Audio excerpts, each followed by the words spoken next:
antzinako irudiak, erretaulak, miseak eta bestelakoak.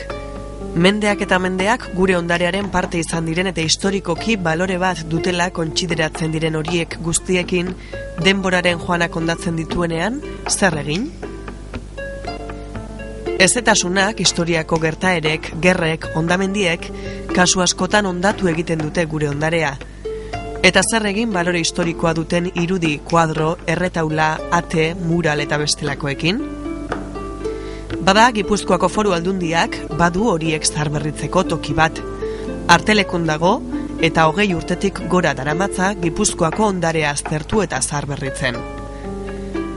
Bertan izan gara, eta han ikusi ditugu Debako Sasiola Monastegiko San Antonio, eraberrituta dagoeneko, Jesus Aurtxoa, Aste Santuko pauso bat, Foru Aldundiak partikular bati erositako 2 mise, San Jose eta San Cristobal, Irungo 15. mendeko Alabastrozko Ama Birjina bat, eta baita azken asteotan zeresan handia eman duen beste irudi bat. Oñatiko San Miguel parrokiako Pietatearen erretaulako Salomon erregearen irudia. San Miguel parrokiako Pietatearen erretaula nagusiaren ezkerraldean dago. Beko aldean 6 irudi egon ziren 1523an ipini eta 1918an 2 ostu zituzten arte.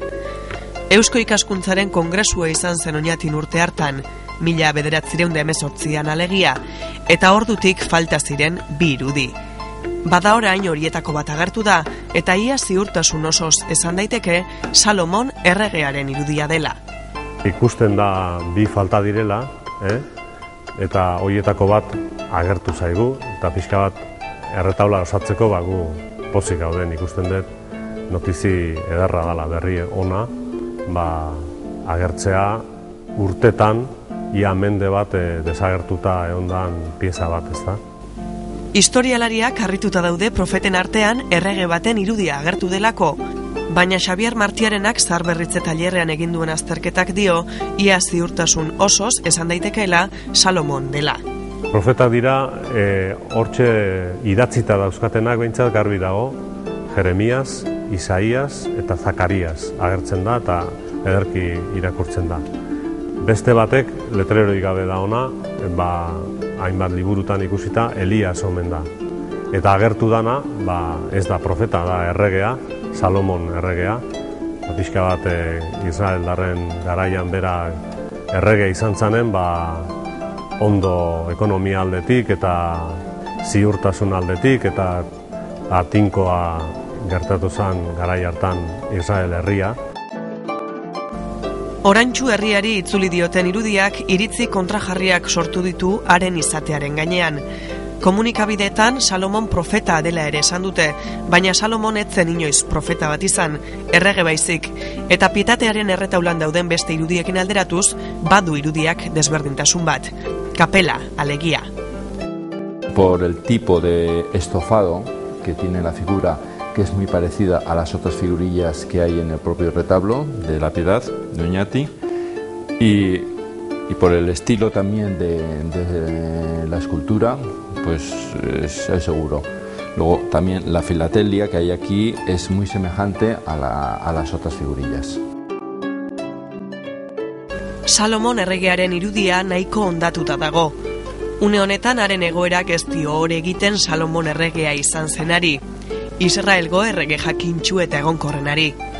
Bibliak Jesusen ondoren munduko gizonik jakintsuena kontsideratzen du Salomon, eta historiak errege egonkor bat bezala aurkezten du, inguruko herrialdeekin bakean bizitzea lortu zuena. Jerusalengo tenplua ere eraiki zuen. Esan bezala, agertu berri den irudiaren egoerak ez dio hore egiten oparotasun horri.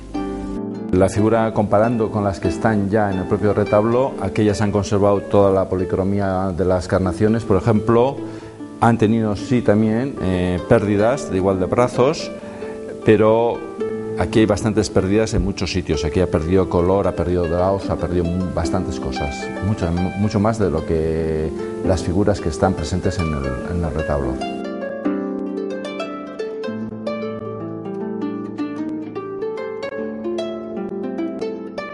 Toda esta zona del brazo está totalmente deteriorado porque pues la polilla ha podrido un poco, ha roto y ha agujereado bastante la madera. Esta zona tendremos que, bueno, se quedará como está, porque generalmente no hacemos modificaciones, pero bueno, algo mejor de lo que está en este momento sí, y luego consolidaremos la madera también.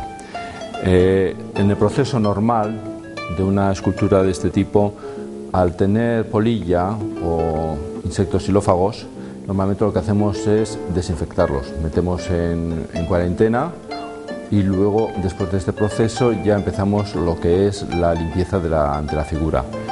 La figura, como veréis, está bastante negra. Lo que nosotros haremos es ir eliminando, aquí ya hemos empezado a eliminar un poco la suciedad y luego nos meteremos con la policromía tanto de las carnaciones como del vestido, ¿no? Entonces aquí también veréis que la mitad de la carnación ha desaparecido.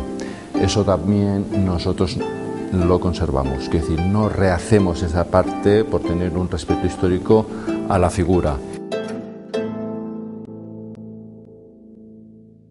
Si la figura es muy complicada y tenemos problemas a la hora de definir qué es lo que debemos hacer, pues sacamos diferentes tipos de fotografías. Unas las hacemos fotos normales, otras ultravioleta y, si es necesario, una radiografía. La radiografía nos puede dar la composición de la propia figura. Aquí, como esta es maciza, aquí se ve muy bien cómo se ha trabajado. Esto es con gubias, se ve la marca de las gubias.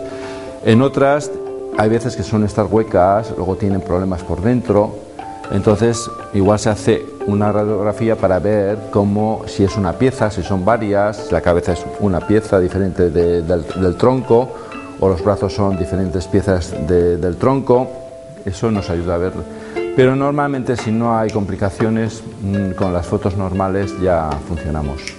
Une honetan lehentasun da eta burubelarriari dira zaharberritze tailerrean Salomonen errestaurazioarekin. Garbitu, behar dituen tratamenduak eman eta koloreak berera bueltatu ostean, 40 aldian utziko dute zomorroak hilarte. Aurre ikusten da apirilean ekarriko dutela Salomon Oñatiko San Miguel parrokiara bere jatorrizko tokira. Artelekuko zaharberritze tailerrak 20 urte daramatza Gipuzkoako erretaulak, miseak, muralak, harrizko irudiak eta bestelakoak errestauratzen. Zenbat eta zenbat irudi pasatu diren hemendik. Un taller de restauración es como una especie de hospital para las obras de arte. Es donde las obras de arte con el tiempo se alteran, se destruyen, les pasa accidentes. Entonces lo que hacemos aquí, como en un taller que es como un hospital, pues volverles un poco a darle el aspecto que podrían haber tenido en ese primer momento. Primero hay que observar bastante la obra antes de meterte a limpiar, por ejemplo, y una vez que ya te metes a limpiar, pues tienes que andar un poco con tiento, porque ahí ves, por eso tenemos la lupa binocular para cosas que ya son muy complicadas, que no con los ojos a simple vista no puedes ver, y entonces la lupa te ayuda a poder un poco ver mejor esas capas que hay de policromías. En general es un trabajo bonito, a veces es bastante duro, igual menos aquí, porque aquí en el taller puedes estar sentado y son piezas individuales. En retablos a veces es más duro porque las complicaciones de andamios, clima, frío, falta de medios, pues eso a veces complica bastante los trabajos, y que tienes que estar en posturas a veces muy complicadas y son meses, no son días. Todo el sacrificio que tienes que realizar durante el trabajo, al final te ves compensado porque ves de lo que has cogido en un primer momento, que era una ruina, a lo que dejas, que es una obra de arte, y entonces lo ves lucir y entonces te compensa un poco todo lo que has trabajado.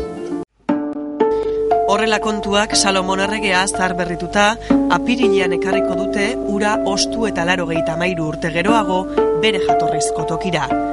Berri pozgarria. Irudi bat faltako litzake beraz, erretaula guztiz osatzeko. Garrantzitsua hori eskuratzea, balore historiko eta ondareari dagokionean. Josean Larrañaga Oñatiko parrokoak espero du falta dena egunen baten agertzea. Ea ba, herriarena herrira itzultzen den.